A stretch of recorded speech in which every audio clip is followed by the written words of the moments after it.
Halo guys, di sini saya John Kepit Sembiring. Di sini saya ingin menjelaskan tentang pengertian public relation. Menurut saya secara singkat, public relation adalah hubungan masyarakat atau humas dalam penyebaran informasi, semua berkaitan dengan komunikasi.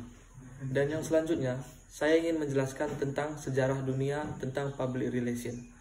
Sejarah dunia public relation menjadi sebuah teknik menguat dilakukan oleh pelopor E.V. Leadbeater Lee pada tahun 1906 berhasil menanggulangi kelumpuhan industri pada batu di AS dengan sukses dan upayanya menjadi the father of public relation.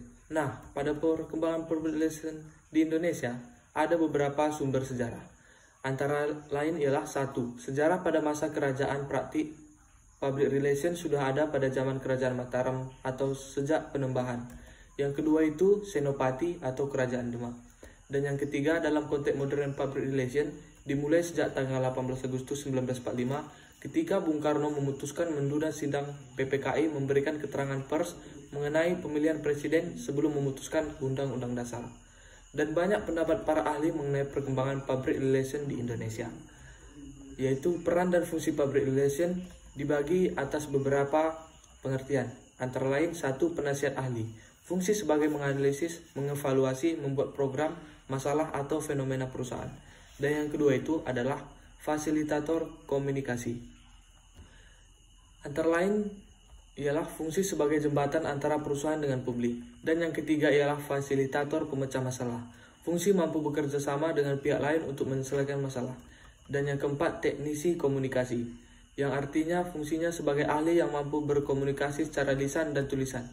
Dan perbedaan public relation, marketing, advertising, dan sales ialah 1. Public relation yaitu penyebaran informasi yang tujuannya memberikan citra yang baik terhadap perusahaan.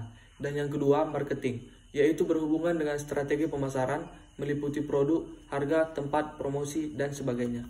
Dan yang ketiga, advertising, yaitu pemberi informasi yang bersifat membujuk, seperti periklanan, baik secara media, dan yang lain. Dan yang keempat itu ialah sales, yaitu skema penjualan baik jangka pendek atau ketika penjualan langsung seperti memberikan diskon, tester, dan lain-lain. Kriteria ataupun karakteristik untuk menjadi public relation ialah 1. Memiliki komunikasi yang baik. Untuk menjadi public relation memerlukan komunikasi yang baik, terutama menjadi public relation untuk jadi diri sendiri, mampu menyampaikan pendapat, keluh kesah, dan ungkapan hati dengan baik. Dan yang kedua itu memiliki pengetahuan yang luas. Nah, untuk menjadi public relation, terutama bagi diri sendiri, yaitu mengetahui tentang data diri, kelebihan dan kekurangan diri sendiri. Dan sekian penjelasan saya tentang itu. Terima kasih.